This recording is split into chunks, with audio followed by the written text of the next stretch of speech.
bino bana Congo mokolo to sepel mingi amtana na mona bino na pesibino mbote bana Congo ba diaspora no sa pesibino mbote parce que ande bokolo makambo jolo kana kati mboka na biso mokolo lelo na pesibino information que mokonzi mboka auti ko sala nomination ya ba généraux na kati mboka na biso to j'ai déjà makambo jolo na maboko parce que pour le moment to contrôler Congo mobimba trop c'est trop tamite to jolo ba mokonzi mboka auti ko nommer chef de la maison civile banda papa j'ai mulumba kendeki parce que très vite mais lelo mokonzi mboka nde aye konomena chef de la maison civile na ye kakati ya gouvernement bandi Congo bandi na biso makambo zo ke kitoko makasi parce que pour le moment FCC va comprendre politique avec retard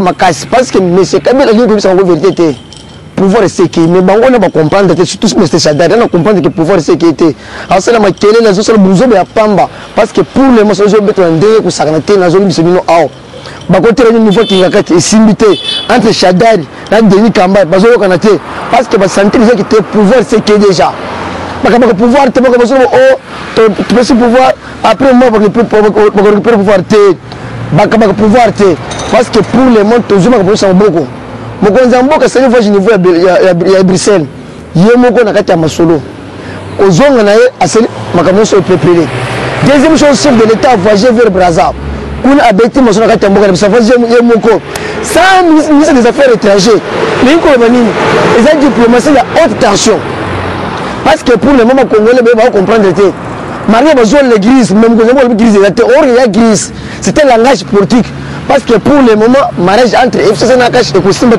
parce que peuple congolais a senti pour le moment que il fallait que bakata mariage mais pour votre information la Bible que mariage est athée parce que pour la parole du peuple bazo c'est j'ai intérêt du peuple la simplement mokonzi mboka parce que tout cela marche pour le président Seni mais mokonzi mboka a voulu installer parce que dans FCC parce que bango sur la 2023 que basa na majorité va bloquer des soucis na bango na comprendre le train de Shadari aujourd'hui candidat présidentiel na l'élection 2018 mais façon des oloba madame les gens ça vraiment ils ont une mission sonne ceux qui veulent la pression Congo Congo parce que on a voyou on a mais jogra makasi mais les gens makambo kitoko parce que pour le moment on comprendre pour avec retard parce que monsieur sur le terrain tu souffres de terrain non il faut aller ba jeune kaso ba jeune fille ba sentir tout ça la kati ya mabele mais bango ba lingi ba congolais te parce que sous chef c'est que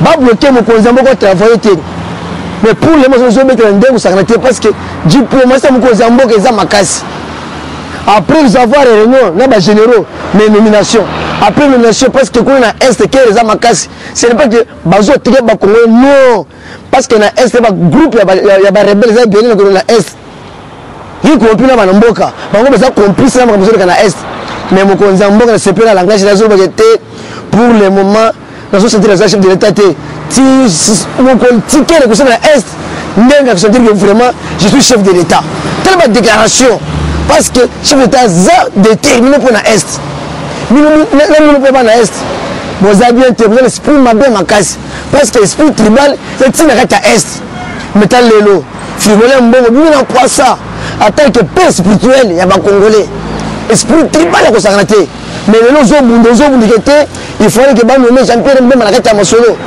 nde souci na vraiment attaque paix spirituelle ya ba congolais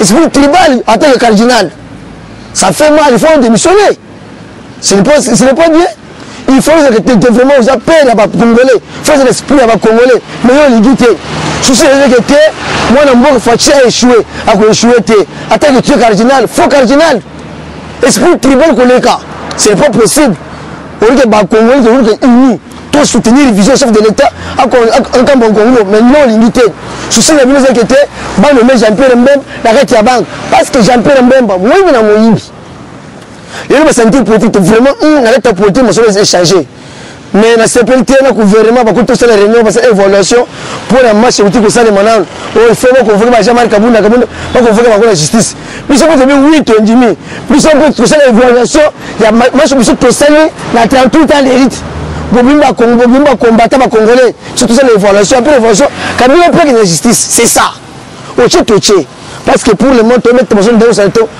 politique changer mais nous on comprendre Kabila zo courage. Ben ça la dinosaure, le cassage, ben ça va qui n'arrête. Il faut savoir dire que pouvoir et c'est qui. Il faut savoir comprendre de parce que comprendre de parce que la réunion pour empêcher faut empêcher parce que pouvoir a fatigué ou pas Zambé. Les pouvoir et un Zambé na peuple congolais parce que biso na kati ya IDPS tous politique ya balabala. Tout qui quand maman ko na parler du peuple tout na balabala. Parce que tu as des députés nommés par Yann Nanga Kingakat. Je pense que souci d'abord des inquiétés, tu as un mandat, tu as l'administration, tu as l'administration qui est en 2023. Tu as un travail dans la CENI, tu as une majorité, tu as bloqué les sociétés. Pour le moment, pour échouer.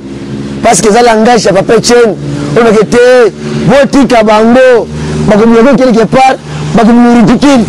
Mais ridicule. Parce que le souci d'abord des inquiétés, parce que Bango saurait le peuple d'abord, ils ont tout fait Bango. Mais il faut voir si vous avez calamité, tout le sur le terrain. Parce que comme on trop c'est trop. Oh, à cause de la vision en gâté, la Bic rouge. C'est ça, tout ça, pour être Bic rouge. Parce que Bino, faut être Bino Moussirete, moi travailler, tout ça, tout travail pour l'intérêt peuple. Mais Bino Bolinga intérêt peuple.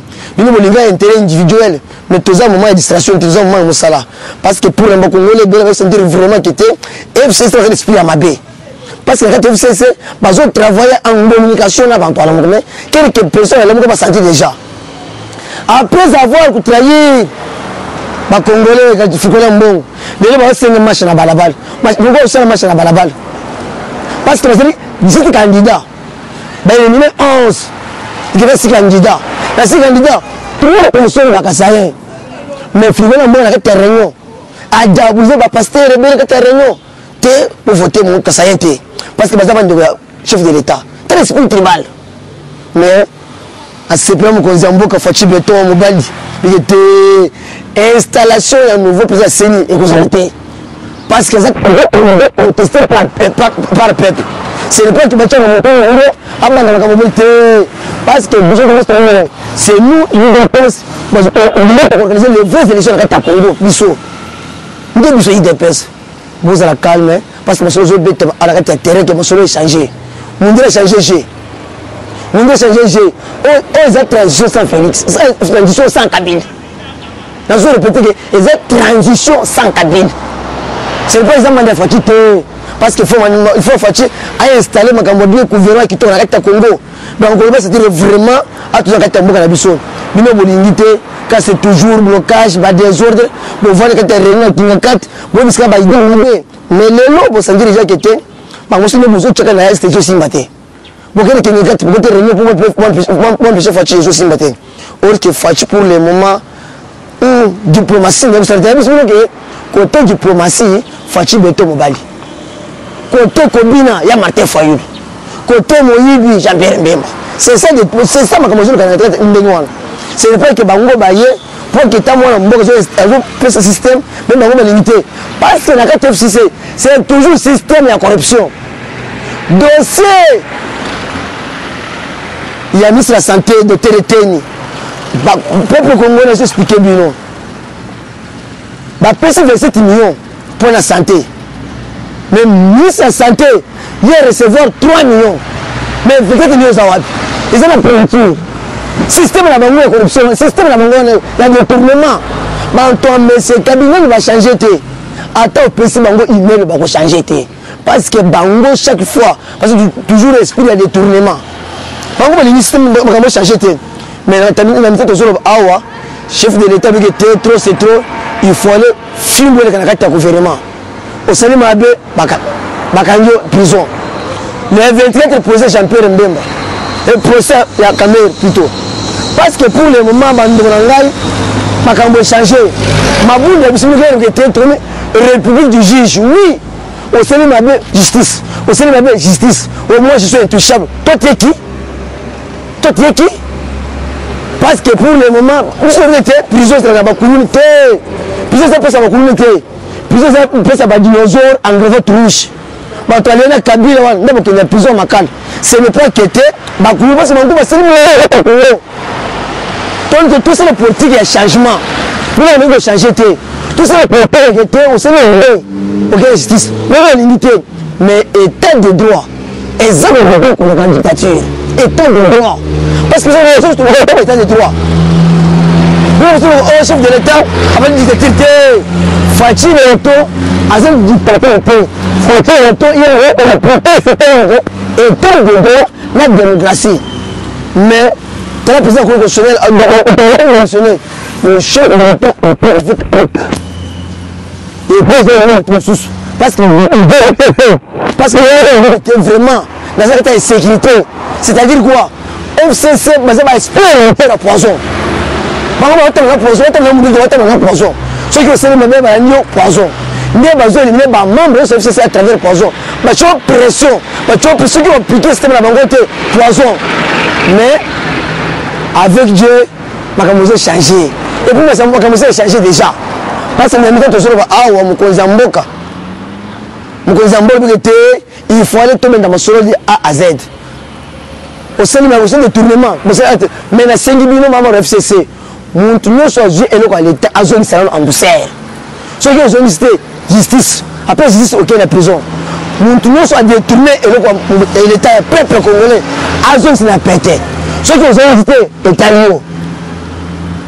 Nous membres FCC, nous sommes menacés. Nous sommes menacés, nous sommes ça diriger. Parce que c'est nous qui avons tout fait, pardon, mais on se lève 20 ans, même de Kabila, 18 ans, il y a sacrifice à mourir, il y a souffrance, et on se pour tout le monde, mon peuple. Mais tout le monde qui peut travailler. Bon type d'instruction, bon vent de cœur. Parce que pour moi, Kabila, je suis soutenu, je rêvé. Là, nous avons beaucoup de c'est la paix qu'on peut dire non. Plus de 143, 85, 091, 06 02 plus 243 85 091 06 02 ciao.